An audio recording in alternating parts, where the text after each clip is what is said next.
pero va a depender ese del grupo que le toque exponer. Ya, doctora. Gracias.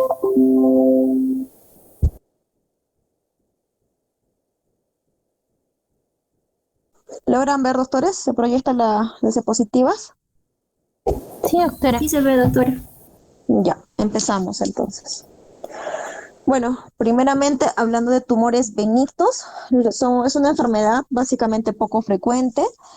Como su nombre dice, al ser benigno, estos tienen un crecimiento lento y normalmente en la mayoría de pacientes su descubrimiento es incidental, ¿no? A veces el paciente se toma una placa radiográfica y se le encuentra, ¿no? Entonces ahí hay que determinar, primeramente, obviamente, si vemos un nódulo, si es de origen benigno o maligno. En esta presentación vamos a hablar más que todo de las patologías benignas.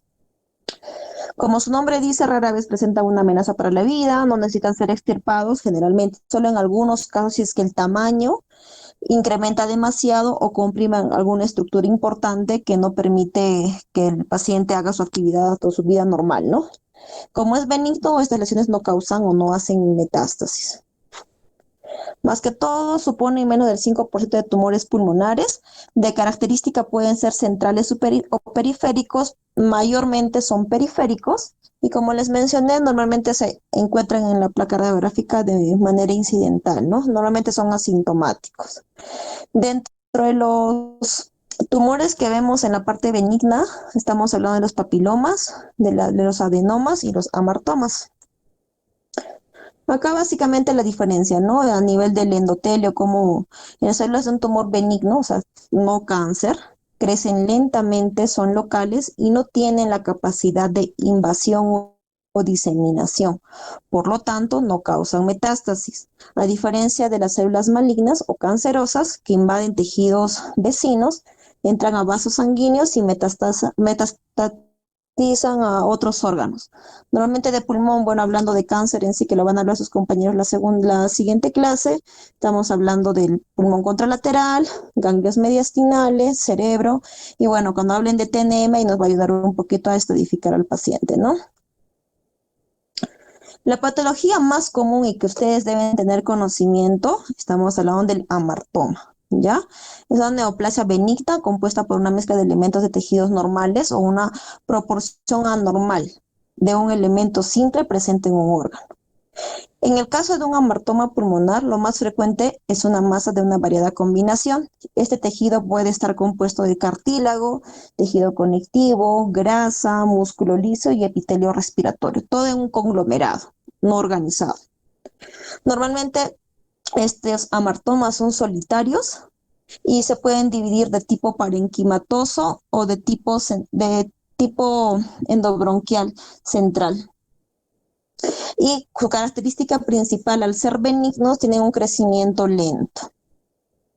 Como pueden ver en esta placa radiográfica, aquí está, podemos ver una lesión. Aquí llamamos nódulo, ¿alguien recuerda, sabe?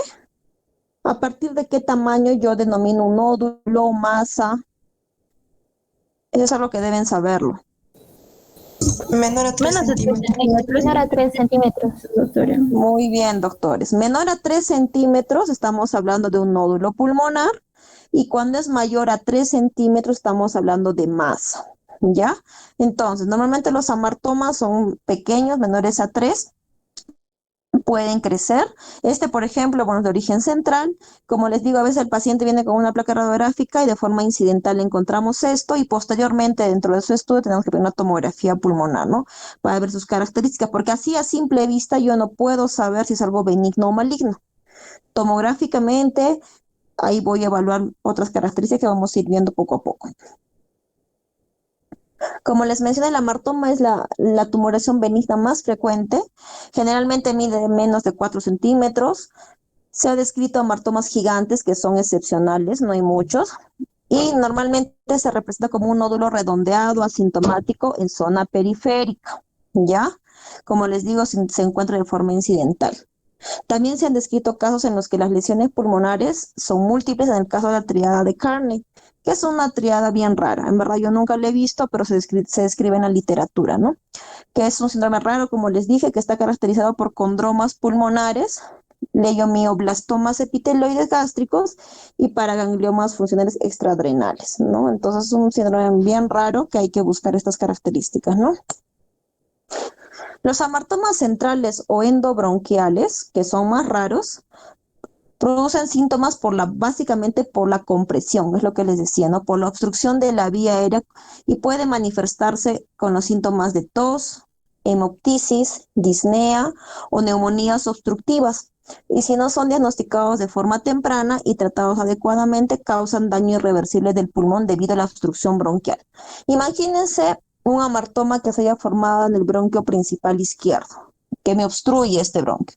Este paciente se quejará de disnea, tendrá agitación y posterior a este amartoma, en la parte más distal, recuerden que el pulmón de forma fisiológica produce moco. Y si este moco no puede ser expulsado de forma adecuada diariamente, se acumula y se puede sobreinfectar y esto puede causar, como dice, una obstrucción bronquial y puede generarse, por ejemplo, un absceso, una neumonía, que al final va a generar un daño parenquimal que puede ser un daño irreversible. Entonces, en estos casos, cuando genera alguna obstrucción que no permite una fisiología normal en el paciente, una fisiología respiratoria normal, tenemos que extraerlos básicamente para evitar complicaciones. Normalmente esta patología se puede ver en un 0.25% de la población. Entre el 4 y el 14 de todas las lesiones pulmonares en forma de moneda son amartomas. La población o el género masculino es mayormente afectado y las lesiones suelen aparecer entre la quinta y sexta década de la vida, siendo más propensos en los pacientes fumadores. Entonces hay un factor de riesgo asociado, ¿no?, a la lesión del amartoma. En el 30% de los casos se observan en las radiografías de tórax el patrón característico, que son calcificaciones en palomitas de maíz. Siempre le dicen así, ¿no? El popcorn. En la mayoría de amartomas pulmonares son asintomáticos, como les dije, más que todo cuando son periféricos, pero cuando son centrales, ya les dije, ¿no? Debido a la obstrucción que generan, pueden generar síntomas. Esta es una biopsia en sí donde se puede ver un amartoma, ¿no? Todo en la parte periférica, mira, está a nivel subpleural. Y mira cuánto miden. Si esta reglita mide 1 centímetro, si lo medimos acá, más o menos 2 centímetros. No habíamos dicho que en la mayoría de casos mide menos de 4 a 3 centímetros. Algunos casos se denominan como nódulos incluso. El diagnóstico de amartoma pulmonar es muy sencillo por su aspecto radiográfico inconfundible del nódulo solitario bien definido. El aspecto en forma de palomita de maíz es patognomónico de esta lesión. O sea, si en la pregunta del examen dice, paciente que presenta en su radiografía de tórax una lesión de aspecto en palomita de maíz, estaremos hablando de qué enfermedad. ¿De qué estamos hablando, doctores? Amartoma. Del amartoma, ¿cierto?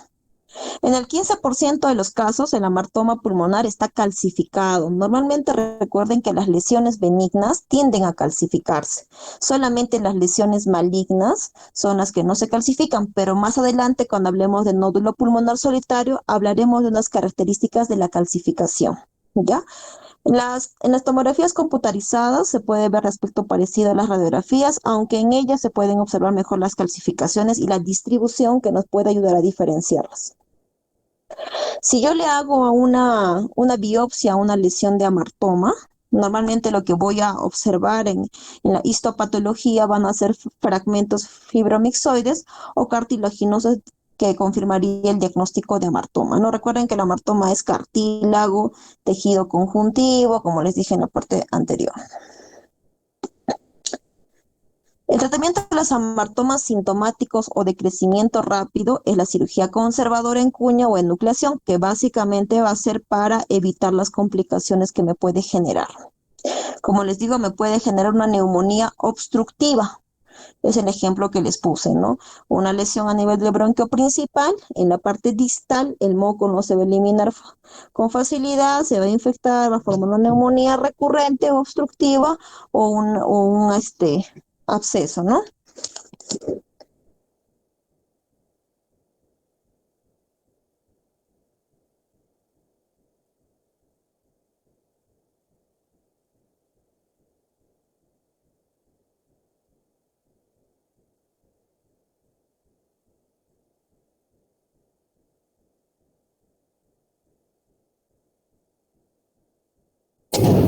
Doctora, no se le escucha.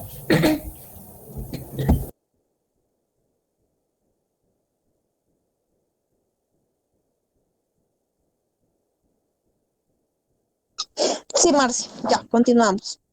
Disculpen un momento.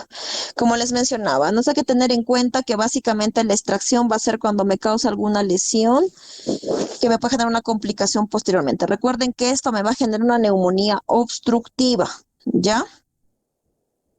Pero cuando no hay un crecimiento rápido o no me da mayor sintomatología, básicamente es observación o tratamiento conservador. Otra lesión benigna, estamos hablando de los adenomas bronquiales, que básicamente el 80% se localizan a nivel central y son de crecimiento lento. Normalmente el 80% son carcinoides y 10 al 15% son tumores adenoquísticos. 2 a 3% mucoepidermoides. Afecta mayormente en la población que comprende entre los 15 y 60 años en forma de lesión endobronquial, produciendo tos, sibilancias, hemoptisis. Recuerden que toda lesión, cuando hablamos de asma, por ejemplo, ustedes saben cuando han presentado en la rotación, cuando hablamos de diagnóstico diferencial de asma, siempre te hablan de cuerpo extraño, de lesiones endobronquiales que me pueden generar sibilancias. Entonces, en aquel paciente que no me está controlando adecuadamente y tengo aparte tos persistente, pensaré quizás si tiene algún factor de riesgo adicional en alguna de estas patologías, ¿no? Al menos alguna lesión endobronquial que me puede estar generando sibilancias. Y bueno, esta patología representa un 50% de los tumores benignos. Otra patología que es mucho más frecuente, que sí se ve en la población, yo lo he visto en niños, lo he visto en adultos, es el papiloma endobronquial. ¿De qué estamos hablando cuando digo papiloma? ¿Ya llevaron ginecología? No, doctora. Todavía no. Ya, entonces, pero todos saben que es el virus de papiloma humano, ¿cierto? Sí, Sí, doctor. doctora.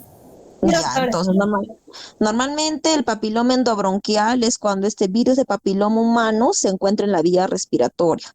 Normalmente lo encontramos a veces en niños, les hablo de 1 año, 2 años de edad, más que todo cuando la mamá ha tenido papilomatosis vaginal y ha tenido un parto normal, ¿no? Entonces, en ese momento, a veces en la microaspiración que produce puede generar la infección de la vía aérea. Y también se encuentran en adultos, entenderán que esta es una enfermedad venérea. Entonces, básicamente está asociado a aquellos pacientes, tanto varones o mujeres, que hayan tenido relaciones sexuales de forma oral y esta pareja sexual haya tenido papilomas, ¿no? En la zona vaginal o en el pene también. Entonces es la única forma de contagiarse. Si bien es cierto que dice que es raro, créanme que yo sí he visto un montón de pacientes con papilomatosis respiratoria. Y no solamente lo encontramos, por ejemplo, en las cuerdas vocales, en la orofaringe o en la tráquea. Incluso algunos pacientes llegan a tener en bronquios distales, porque como esta infección es crónica y no hay una cura específica hasta el momento, normalmente el papiloma, ¿qué hacen muchos médicos? Dicen, lo mandamos a otorrino que le reseque, ¿no? Con pinzas, le sacan, pero es una infección viral que está ahí. Entonces vuelve a recidivar y cada vez que se hace manipulación, estás infectando un poco más. Entonces, es una enfermedad crónica, pero es benigna. ¿Ya? Como acá bien dice, más que todo por el riesgo que tienen por el contacto de vía sexual oral, el género masculino es el más afectado y como les dije, no puede afectar la laringe, la tráquea, los bronquios y esta es una etiología viral, ¿no? Por la virus papiloma humano. ¿Recuerdan cuáles son los más cancerígenos? Bueno, aunque no han llevado ginecología todavía, pero normalmente es el 6 y el 11, ¿ya? El serotipo. Otra patología benigna que también vemos con menos frecuencia y quizás hablen un poquito ustedes cuando hablan de neumoconiosis porque está asociado un poco a esto, es el mesotelioma benigno. El mesotelioma benigno fibroso es un tumor no canceroso del revestimiento del pulmón y pleura. Como su nombre dice, mesotelioma, entonces va de las hojas pleurales, ¿no? Es el origen ahí. Mayormente se presenta en varones que más que mujeres y la mitad de estas personas cursan de forma asintomática. El tumor puede crecer de gran tamaño y puede comprimir el pulmón, lo que va a generar disnea, agitación o dificultad para hacer sus actividades. Puede estar asociado a dolor torácico o tos crónica, ¿no? Dependiendo al tamaño. Una característica importante para identificar en una placa radiográfica o también en una tomografía este tipo de lesiones es el ángulo. ¿Qué ángulo veo yo acá?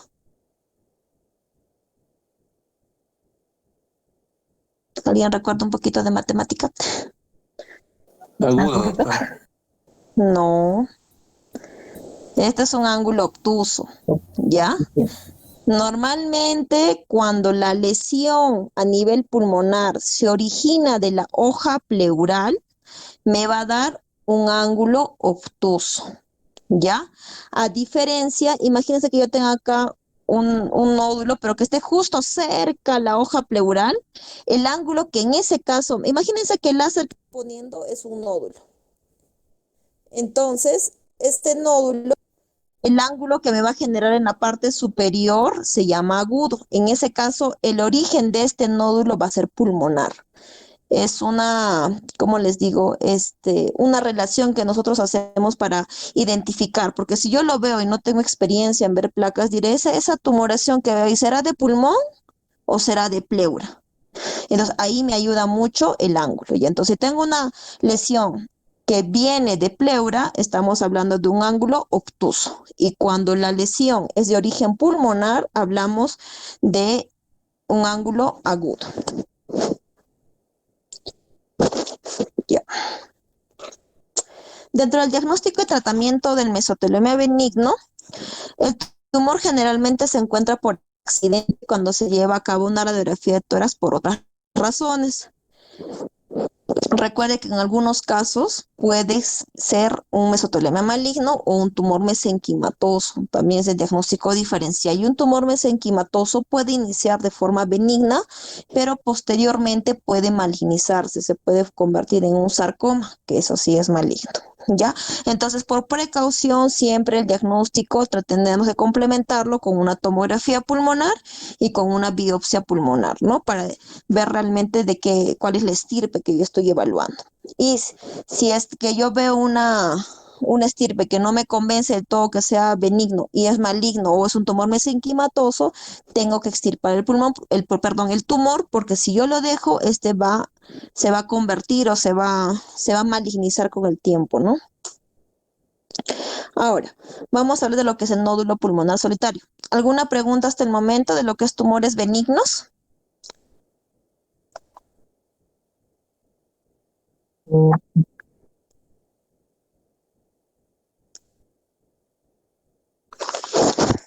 ¿Alguna pregunta, doctores?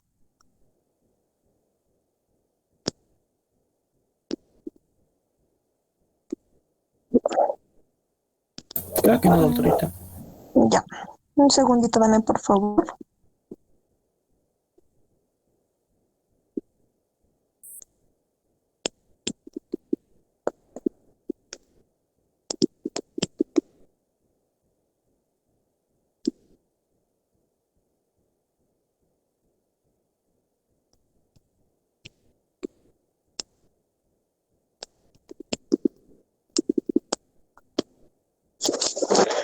Ya. Entonces hablamos de nódulo pulmonar solitario.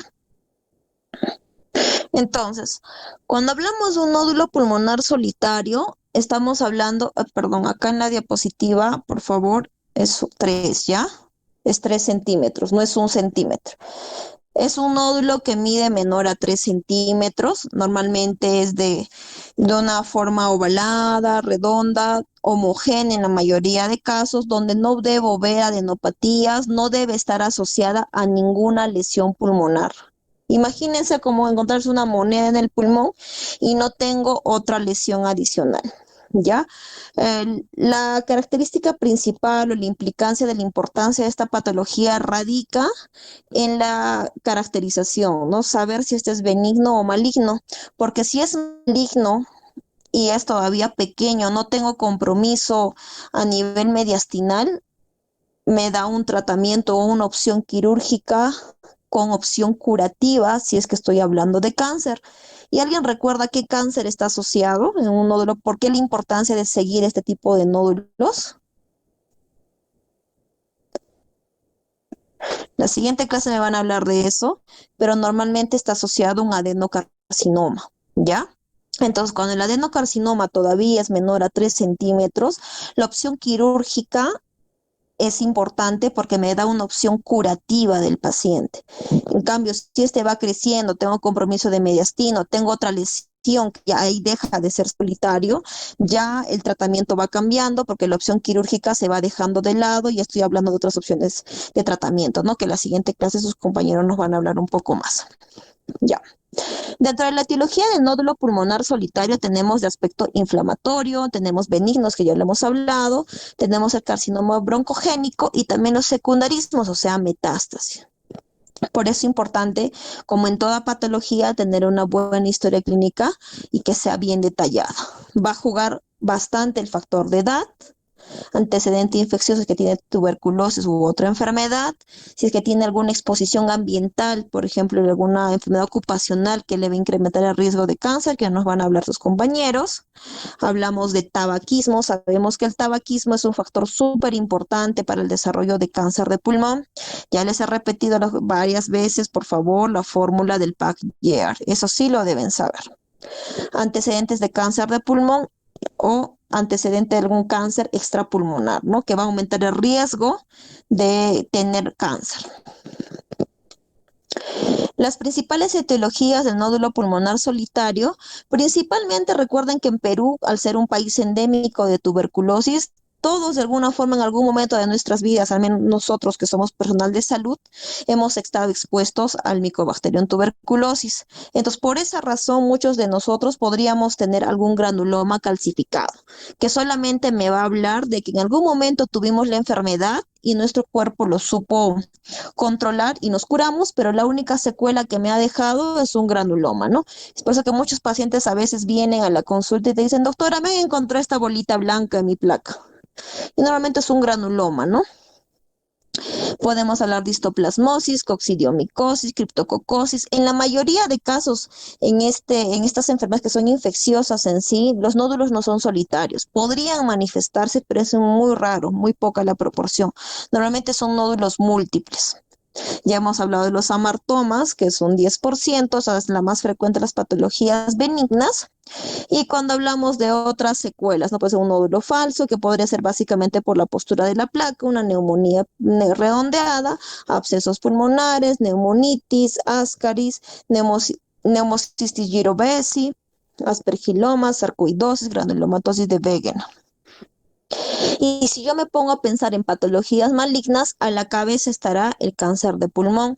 Dentro de la etiología mayormente implicada o asociada al nódulo pulmonar solitario, estamos hablando del adenocarcinoma. Tenemos el escamoso, el carcinoma de células grandes, células pequeñas, y si hablamos de metástasis, como les mencioné, hablaremos de mama, de cabeza y cuello. El melanoma tiene mucha capacidad de metástasis a nivel pulmonar. El cáncer de colon, riñón, sarcomas, tumores germinales, que son nódulos bilaterales en la mayoría de casos, normalmente no son solitarios, tumor carcinoide, linfomas. Igualmente acá repitiendo el diagnóstico diferencial, ¿qué es lo que yo debo pensar? Como les digo, por favor, cuando yo hablo de un nódulo pulmonar solitario de aspecto maligno, estoy hablando de adenocarcinoma. Igualmente es otra tabla donde nos diferencian el diagnóstico diferencial. Igualmente acá. Miren, por ejemplo, en esta zona, ¿no? Es una imagen tomográfica donde puedo ver un nódulo pulmonar.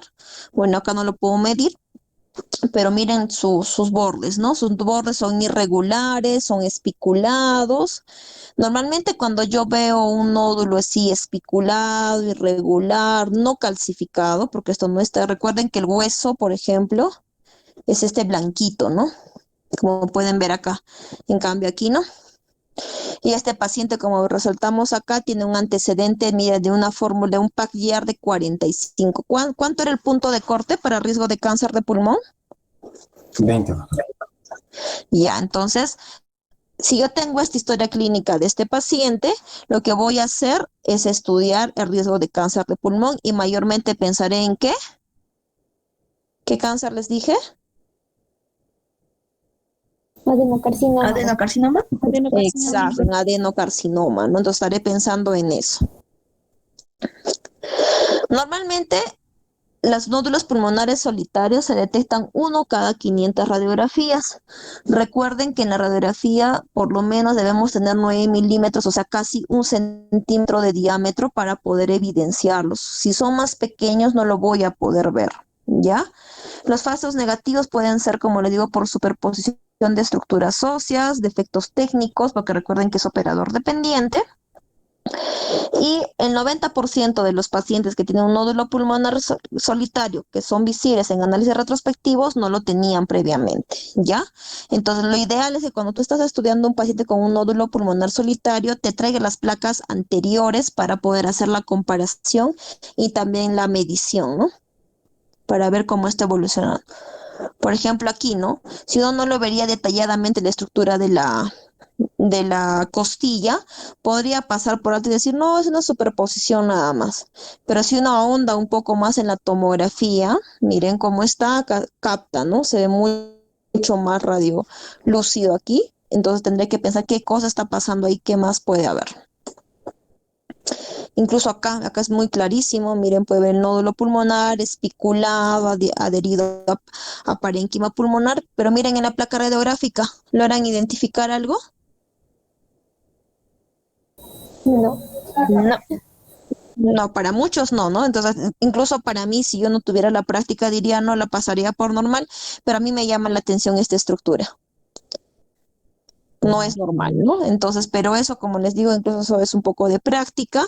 Entonces, siempre importante, la tomografía pulmonar nos va a ayudar a identificar de mejor forma y a clasificar adecuadamente la lesión que yo tengo. La tomografía computarizada, todos los pacientes que evidencian un nódulo pulmonar solitario en la radiografía de tórax deben tener un ATACAR. ¿Qué es un ATACAR? ¿Recuerdan cuando hablamos de PIC? La tomografía de alta resolución, doctora. Ya. ¿Y de cuánto es el diámetro? Bueno, no diámetro, ¿de cuánto es la distancia de los cortes? ¿Por qué le dicen TACAR? Justamente por eso le llaman TACAR.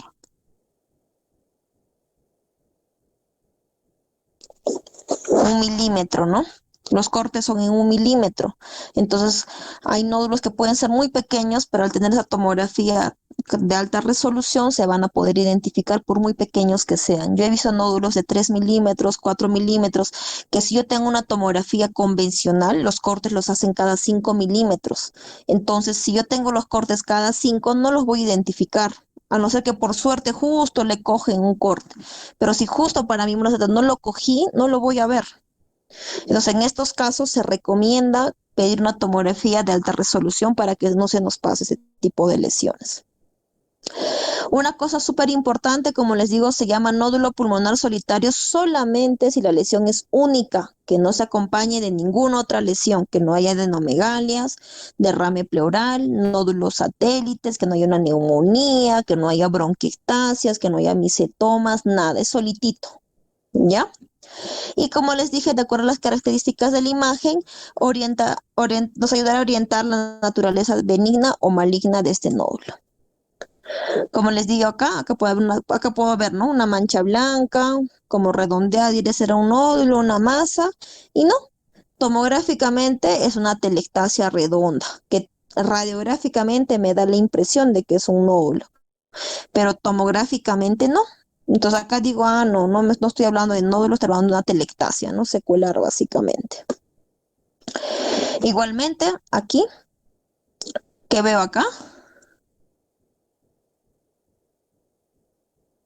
Una cavitación, Veo doctora. una lesión. Exacto, se ve una cavitación. Te digo, qué raro, será TB. Le tomo la tomografía, pero miren lo que me encuentro. Es un nódulo sólido, ¿no? Espiculado. Veo una pequeña bronquiectasia por acá, incluso con nodulillos centrolobulillares, ¿no? Entonces recuerden que la diseminación linfangítica puede dar incluso un aspecto de tuberculosis, o sea, de unos nódulos centrolobulillares. Acá radica la importancia de hacer un procedimiento broncoscópico para llegar a esta lesión y realizar una biopsia. Y si es tuberculosis, en buena hora, porque tiene cura. Pero si yo, por ejemplo, identifico que esto es cáncer, por la lesión periférica que ya tiene, yo estoy hablando de una lesión que ya no es quirúrgica. Entonces optaré por lo que es tratamiento. Si es que es adenocarcinoma, quizás la opción de tratamiento biológico. Y si no es adeno, lamentablemente en Perú solamente tenemos quimioterapia o radioterapia. Ya, dentro del nódulo sólido tenemos que identificar si el centro de esta lesión, por ejemplo esta, que este es el centro de la lesión, estoy hablando de una lesión sólida, puede ser una lesión que tenga una porción de vidrio deslustrado, que es mayor al parénquima normal y menor al tejido blando. Los subsólidos generalmente tienen una atenuación en vidrio deslustrado. Cuando yo veo ese tipo de lesiones, es irregular, entonces tengo que estudiar mucho más ese paciente porque la posibilidad de que sea una lesión maligna es más alta. Como les dije, ¿no? El adenocarcinoma constituye más del 50% de neoplasias a nivel pulmonar y normalmente muestra una atenuación de tipo subsólido. Entonces, cuando yo vea ese tipo de atenuación, tendré que descartar a la cabeza un adenocarcinoma, ¿ya? Típicamente se describe como una pequeña esfera ovalada con parte de bordes definidos típicamente menor a 5 milímetros o más pequeños incluso, ¿no? Y el vidrio de atenuación va a ser menor a 3 centímetros, ¿no? Recuerden que cuando hablamos de tomografía en la primera clase hablamos de las unidades Hansfield. Normalmente cuando hablamos de una densidad cálcica, tiene que tener mayor a 200 unidades Hansfield. Cuando tiene entre 40 a 120 tiene una densidad grasa o de tejido blando, ¿ya? Que este puede estar caracterizado por un amartoma, una neumonía lipoidea, una metástasis pulmonar o liposarcoma o metástasis de carcinoma de células renales, ¿no? Si se dan cuenta, hablamos de amartoma, que es donde tenemos cartílago y tejido conectivo, entonces hablamos de tejido blando principalmente. Pero cuando hablamos mayor a 200, hablamos de una densidad cálcica y se va a ver blanco como el hueso. Otro examen complementario que es súper importante en el estudio o en el seguimiento de un nódulo pulmonar solitario, hablamos del PET-CT. ¿Alguien sabe qué es el PET-CT? ¿Alguna idea?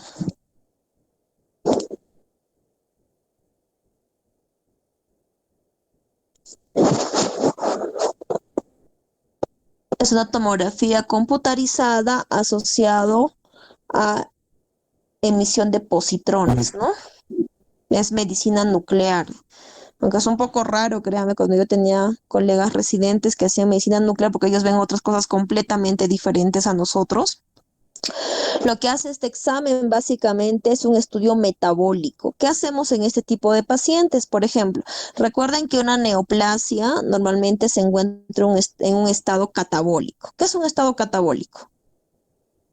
En una palabra, ¿qué me dice catabolismo? Que degrada. Que está en un estado de actividad, ¿no? De metabolismo activo. Entonces, normalmente una neoplasia, un cáncer, normalmente se está replicando, tiene un metabolismo alto, está en un estado catabólico. Entonces, ¿qué hace este tipo de examen? El PET-CT, lo que hacemos al paciente es insertarle un contraste que está a base de glucosa, que justamente es el 18 de glucosa, un nombre largo, que lo que hace es distribuirse por todo el cuerpo y llegar a esta lesión. Y normalmente lo que pasa posteriormente de un tiempo, lo pasan al paciente por un tomógrafo, que es especial. Por ese tomógrafo captan, otras le toman como una tomografía en cortes y lo que van a evaluar es la captación. Se va a prender como un foquito, así como el láser que tengo acá, igualito se prenden las lesiones. Cuando la lesión pulmonar capta ese contraste así de rojo, ese radio lúcido, claro, me está hablando de un estado de actividad, entonces ahí la probabilidad de que sea una neoplasia es mucho más alta. Pero hay que tener en consideración que hay otra patología que es benigna y curable que también me puede causar esto. ¿Alguien sabe cuál? la tuberculosis, ¿ya? Es por eso que hay algunos criterios que no son objetivos del curso para ustedes, que nosotros estudiamos para diferenciar si estoy hablando más de una neoplasia o ese nivel de captación va más relacionado con una lesión de tuberculosis, ¿ya? Pero con que ustedes sepan que se debe complementar con este tipo de examen es suficiente, ¿ya? Cuando unimos estos dos exámenes, el PET más la tomografía computarizada, lo que va a hacer es aumentar en forma significativa la sensibilidad y la especificidad del método, ¿no? Para identificar, aquí está, mire, esta es la imagen. ¿Pueden ver la lesión? Miren, tomográficamente acá veo la lesión, ciertamente la pueden ver, ¿cierto? Al lado del corazón. Sí, doctora. Entonces, Yo, la mando, Sí, la doctora. pongo a PET CT y miren, se pone como un foco, como mi láser. Ustedes me dirán, sí, doctora, doctora. pero está rojo el medio. Recuerden que el corazón tiene un metabolismo activo porque el miocardio no deja de latir. Entonces va a captar parcialmente. Pero como les dije, la captación, si fuera una neoplasia, sería como el láser. Estoy poniendo el láser ahí justamente, no está de esa intensidad. Entonces, este PET-CT comparativamente con los vasos sanguíneos es negativo. Y como la descripción dice, ¿no? Es un PET-CT negativo para un tumor neuroendocrino. ¿Ya? Entonces, la lesión se va a captar de forma diferente. En cambio, miren ahora esta lesión. ¿Pueden ver cómo se prende como un foquito? Sí. Entonces, en ese caso, yo estaré sospechando más, uy, ahí está pasando algo, será un cáncer, será una TB, pero miren la localización, no tengo más lesiones adyacentes, entonces podré estar sospechando más en una neoplasia. Bueno, acá ya se hacen otros índices que ya lo detalla más el médico nuclear, donde también ellos caracterizan y nos ayuda mucho. El PET-CT no solamente nos ayuda a identificar cáncer, también nos ayuda a hacer un seguimiento de los pacientes con neoplasias para ver si es que hay reactivación, si es que han aparecido nuevas lesiones, ¿ya? Como les mencioné, normalmente lo encontramos en forma incidental en una radiografía de tórax y si es que mide menos de 9 milímetros no se va a poder ver en una placa de tórax. Ya, recordar que a mayor tamaño, o sea, nódulos mayores a 3 centímetros, el riesgo de que sean neoplasia es mucho más alto. Y recordar que el 90% de nódulos menores a 2 centímetros son benignos. Entonces, si son mayores a 3, el riesgo de que sea un cáncer es alto. Cuanto más pequeños sean, más calcificados, sin variación de tamaño en una placa control, estaremos más hablando de una lesión benigna. Como les mencioné, la asociación del PET-CT, o sea, de dos exámenes, tiene una sensibilidad del 97% y una especificidad del 85% y una exactitud diagnóstica del 93% para la caracterización de nódulos menores a 7 milímetros. Eso es importante. Yo no voy a mandar a un PET-CT a un paciente que su nódulo mida pues 4 milímetros, 5 milímetros, porque este examen solamente me va a servir para nódulos mayores a 7 milímetros. Y este es el índice que les decía, ¿no? Que normalmente ya nos los dan los médicos nucleares, que es el SUB, que es el índice de captación estándar, que con esto, si es que es mayor a 2.5, me va a indicar malignidad. A pesar de que tenga algunas lesiones que estén captando, cuando es tuberculosis no marca tan alto como este. Entonces ahí me ayuda este índice. La detección de la captación en la PET-CT dependerá del tamaño del nódulo y la avidez del radionúclido, y esto se dificulta en lesiones menores a resolución espacial del equipo. Y en tumores bien diferenciados y hipocelulares. No sé, como les digo, que tienen que estar en bastante actividad porque básicamente lo que hace la glucosa es captarse por ese nódulo. Ya. La volumetría del nódulo es más representativa del tamaño real de la lesión. Se considera que en un aumento de un diámetro del nódulo mayor al 26% refleja una duplicación del volumen del mismo. Entonces hay que hacer seguimiento. De acuerdo a la característica, se hará seguimiento cada 3 meses, cada 6 meses o anual para caracterizar a la lesión. Por ejemplo, miren en este paciente. Este paciente no tenía en su placa radiográfica primera por la que vino, no tenía ninguna lesión. El paciente Entonces, un control posterior y miren el nódulo que vemos acá. Entonces, será sometido a una tomografía pulmonar para caracterizar esa lesión, ¿no? El patrón de crecimiento es súper importante. Recuerden que el tiempo de crecimiento de los tumores broncogénicos malignos doblan su volumen rara vez en menos de un mes o en más de un año. ¿Me dejo entender? O sea, una lesión maligna nunca va a crecer tan rápido ni tan lento. Normalmente, si vemos que un nódulo dentro de un mes creció de 1 a 5 centímetros, eso me orienta más a una lesión benigna. ¿Ya? En cambio, aquella lesión que pasa del mes, pero no pasa del año, esa es la que me llama la atención. Tengo que hacer un seguimiento más estricto y ver realmente si es que puede tener factores de riesgo o puede tratarse de una neoplasia o si en algún momento ese paciente podría ser tributario a una broncofibroscopía para obtener una muestra o si no a una biopsia quirúrgica por BATS para obtener el diagnóstico anatomopatológico. ¿Ya? Las lesiones estables por más de 2 años en la radiografía de tórax han sido consideradas como benignas solo cuando se cuenta con TACAR previas, o sea, cuando ya has descartado la parte maligna. Este seguimiento con TACAR cada 3 meses es cuando vemos que el crecimiento está proporcionalmente después del mes y antes del año. Entonces, en ese momento yo comenzaré a hacer cada 3 meses para evidenciar y luego el siguiente control cada 6 y luego daré un diagnóstico final si es algo benigno o maligno, ¿no? Normalmente, la tasa de duplicación de volumen de nódulo pulmonar solitario es sugestivo de malignidad.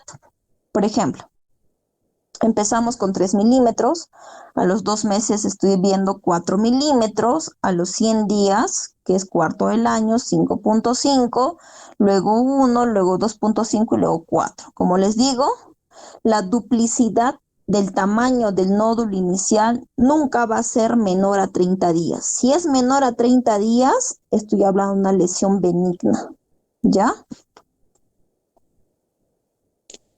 Igualmente acá, como pueden ver, ¿no? Bueno, era un nódulo que se logró cavitar al final y podría estar, ¿no? Implicado en caso tenemos unas bronquiectasias asociadas como en la lesión periférica. Y cuando se le hace el estudio anatomopatológico, esta lesión es compatible con un adenocarcinoma. Igualmente acá pueden ver el nódulo pequeñito, ¿no? Tiene un borde espiculado, todo lo que es espiculado, poco definido, me habla más de una neoplasia. Acá están las características de los 3 tipos de nódulo principalmente. Los nódulos sólidos son estos. Tienen un menor índice de malignidad porque están calcificados en la mayoría de casos, pueden tener bordes más definidos. Los que me llaman la atención, como les dije, son los subsólidos, que estos subsólidos a su vez se van a dividir en 2. El de vidrio esmerilado o el parcialmente sólido. ¿Ambos a qué estaban asociados principalmente? Adenocarcinoma. Al adenocarcinoma. Entonces mi preocupación es ahí, ¿no? Porque quiero buscar si esto se podría tratar de una neoplasia. Esto básicamente es un algoritmo de cómo yo puedo cómo puedo iniciar el estudio de mi lesión pulmonar. Por ejemplo, si yo tengo un nódulo sólido y tengo que lo sólido es menor al 50%, estamos hablando, si es homogéneo, bueno, estas partes de aquí abajo, doctores, no es necesario que lo sepan, pero básicamente lo que les mencioné es la parte más importante que necesito que sepan. El sólido y los subsólidos que se dividen en vidrio esmerilado y parcialmente sólidos que van a estar asociados al adenocarcinoma. Esto básicamente ya es una clasificación incluso de los nódulos, cómo se ven tomográficamente, que no es objetivo del curso para ustedes, esto ya es más para un neumólogo o un radiólogo. Acá, por ejemplo, miren, la calcificación, ¿no? Difusos, como una moneda, dicen, ¿no?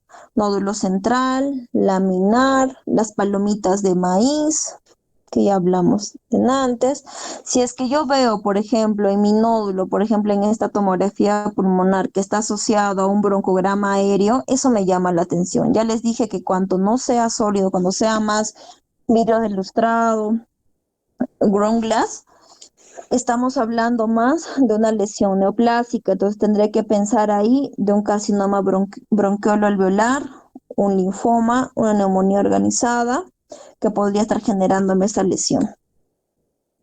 Normalmente la cavitación dentro de un nódulo pulmonar me habla de malignidad, ¿ya? Cuando el grosor de la pared es mayor a 16 milímetros, la pared es irregular o nodular, localización extrínseca, del nódulo de la cavitación, todo esto me habla de malignidad. Este nódulo, por ejemplo, si yo lo veo, me habla más de malignidad. Miren, tiene un borde espiculado, está traccionado, tiene un pequeño broncograma aéreo, tiene una cavitación dentro que está periférica. Todo eso es características de malignidad. Si tenemos nódulos que miden 1 milímetro o menos, estamos hablando más de lesiones benignas, ¿ya? Si tienen un tamaño entre 5 a 15 milímetros, ya la probabilidad de benigno a maligno baja a 50-50.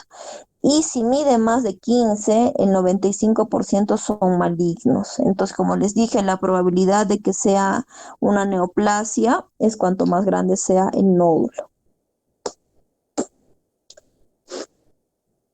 Los nódulos sólidos, como les mencioné, si tienen menor a 15 unidades Hansfield, que están calcificados, tienden a ser en la mayoría de casos benignos, ¿no? Estos, por ejemplo.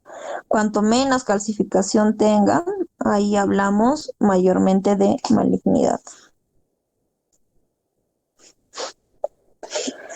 Los patrones de malignidad, como les digo, la parte irregular, a veces nosotros le llamamos como corona radiada, bordes festoneados, bordes irregulares.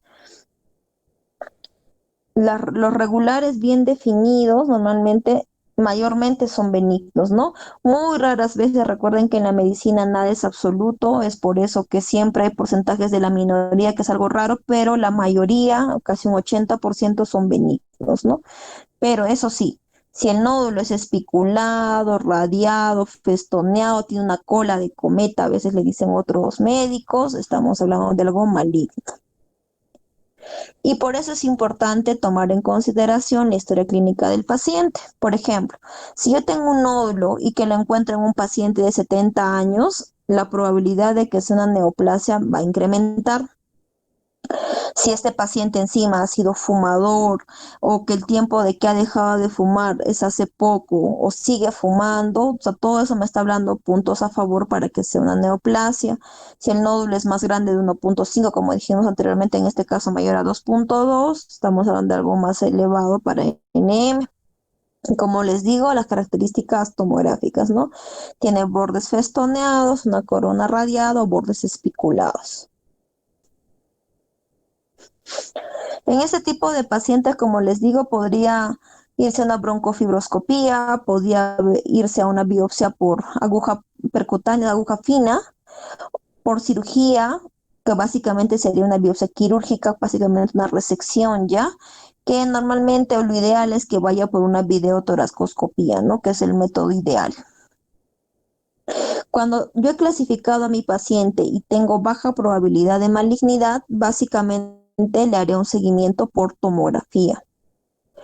Y si tengo a mi paciente con muy baja probabilidad de malignidad y me orienta más una lesión benigna, el seguimiento lo haré por radiografía, como recuerden, si el nódulo mide más de 9 milímetros, y en tomografía helicoidal con contraste si es menor. Este igual es un algoritmo de cómo se hace la clasificación o el inicio del estudio de un paciente con un nódulo pulmonar solitario para poder clasificarlo de acuerdo a cómo debo hacer el seguimiento. ¿Ya? No es el objetivo de ustedes porque no lo van a hacer tampoco, esto ya lo hace un neumólogo, pero sí deben saber identificarlo. Igualmente aquí, esta es una tabla, un consenso que dictó Fleischner, que básicamente te categoriza los nódulos de acuerdo al tamaño y a la característica tomográfica para ver cada cuánto tiempo uno le puede hacer un seguimiento a su paciente, ¿no?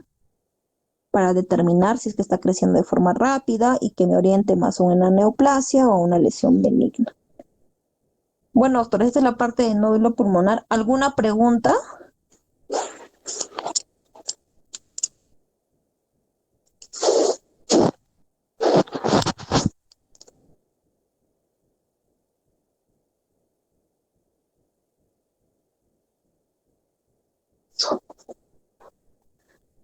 ¿Ninguna pregunta, doctores?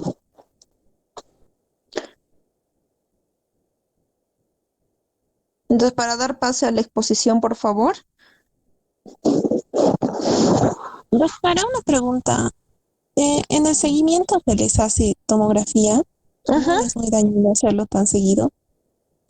Normalmente recuerden que hay una categorización cuando obviamente la radiación por la tomografía, toda radiación causa daño, pero justamente el tipo de tomografía que nosotros pedimos para nódulo pulmonar se tiene que poner en la orden con poca, tiene una especificidad en la orden, y tiene como una especificidad que tú pones con poca penetrancia, porque básicamente lo que tú quieres es identificar el nódulo, no tanto ver la captación de la radiación en las lesiones. Entonces, en este caso no va a generar mayor daño. Incluso en esta guía de Fleischner también te explican todo esto, ¿no? De cómo debes identificar, solicitar la placa y de acuerdo a eso, los tecnólogos médicos, quienes son los que hacen las tomografías en sí, tienen una especificación dentro del equipo donde la radiación no va a ser tan alta y no va a generar tanto daño. Porque obviamente una tomografía convencional sí genera daño si tú no la realizas más de 2 veces al año, ¿no? Por el índice de radiación que tiene.